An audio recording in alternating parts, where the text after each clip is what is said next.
Guys, today I want to talk about skipjack lures. If you don't know some of the things about skipjack lures, if you're running in the springtime, they'll hit about anything. But most people use a Foley spoon, which you can get on bottomdoors.com, made by Daniel Foley, or you can use grubs. Most people use white, chartreuse, marabou jigs. A lot of people do pretty good with marabou jigs. The only part is a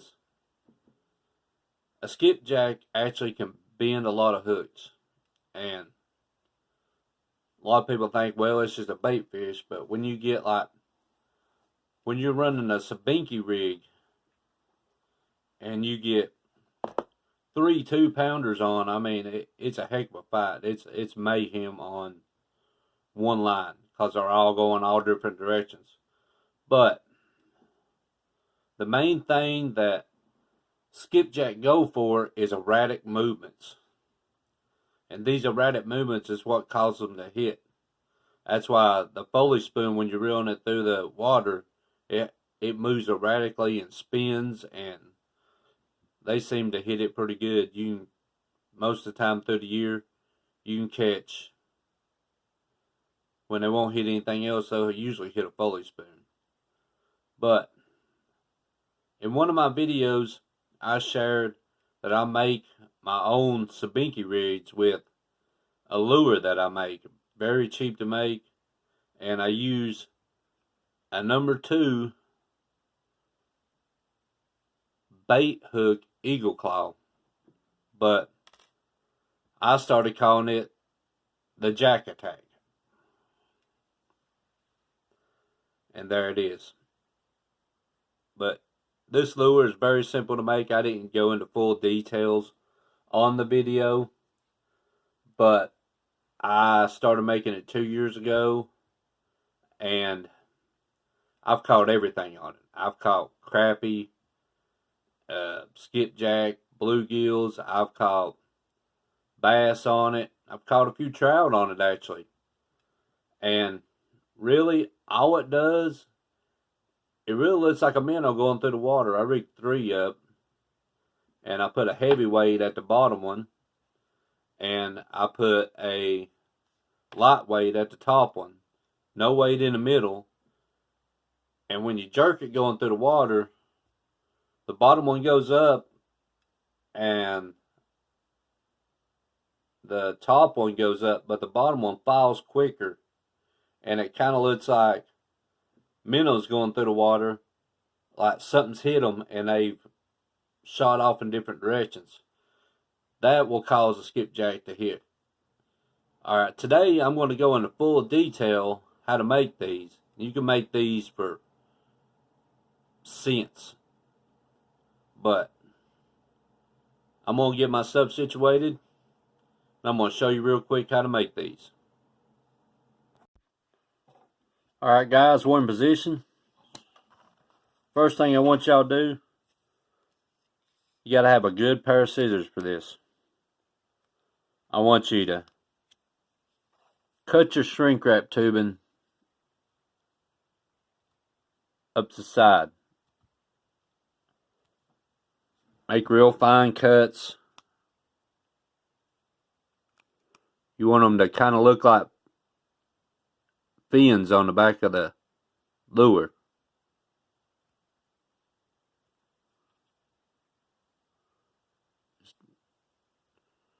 You want them to be about 1/2 inch from the hook.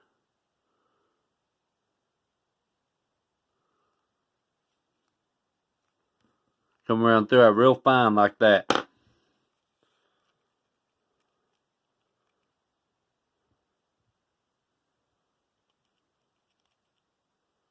Where they'll flare a little bit.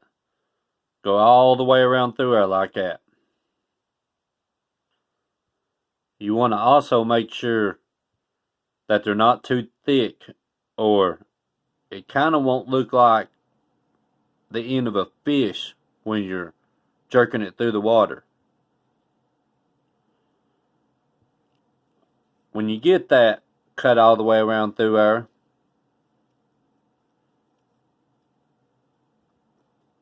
I want you to get your tape, black tape, and your number 2 bait hook ready. Alright guys, after you got the shrink wrap tubing, all them cut real fine right there, I want you to set it to the side. Get your number 2 bait hook and start it on your black tape. And I want you to wrap that hook right there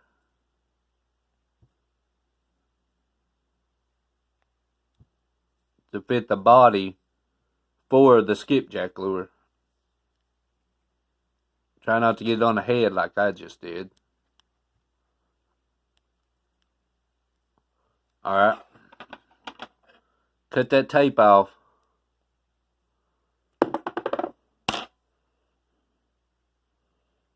Your body should look like this.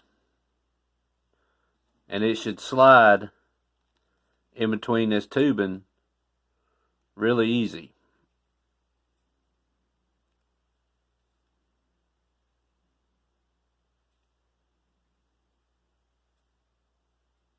You want to kind of work it to fit the end of the flares. Alright, now you want to feel kind of where that head is, because you don't want to cut too much off and shrink it over your eye. Pull it back out of the tubing.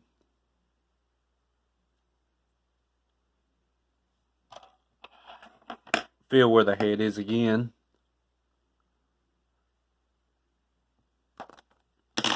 Kind of had to just judge on that cutting. But you want that eye to barely poke out of the top of there. Take your lighter and just go over it to where it shrinks down on that black tape.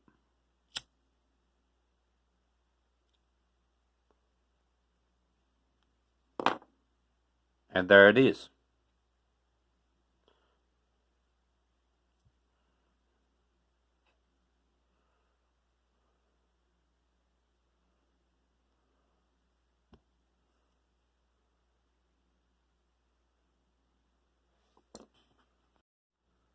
Like I said before, there's different ways to catch skipjack. This is just, I was thinking one day, somebody mentioned that the skipjack herring hit shad and stuff, and I just came up with this idea. Like I said, you can make these for pennies after you get the stuff to do it.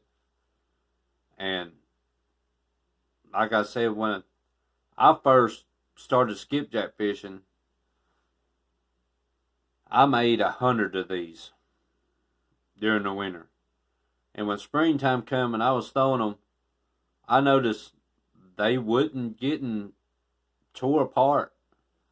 I mean, this and that we just made in less than a minute, you can grab it, pull it. I mean, I went to take one apart one time, and I had to cut it with a knife. And a pair of pliers, cut it with a knife, and it took me longer to take it apart than it did to put it together. But, like I said, this homemade DIY lure catches trout, bluegill, crappie. I've caught a few bass on them. I've even made a bigger one, about, I'd say, about 3 inches, and went down to Milton Hill Dam and was throwing it out with a 1 ounce weight and a leader line. Caught a couple of small stripe. But I hope this helps you in another option in your tackle box. And if you want to put a head on top of them, make them stand out from the others, you can just cut another little red piece of shrink wrap, put it on top of it, and just melt it down. eBay has different colors that you can order, or if you know a shop that has different colors, it'd probably help you out just to have a few different ones. Well, if you like this video, give me a thumbs up or tell me your DIY skipjack lure. And if you like my videos or you like this video, I got some more videos out there. I got over 40 videos. To hit that subscribe button. It would really help me out a lot right now, because I've only got 327. I'd like to have 500 by January. Till again, this is Hack the Fish, and I'm out.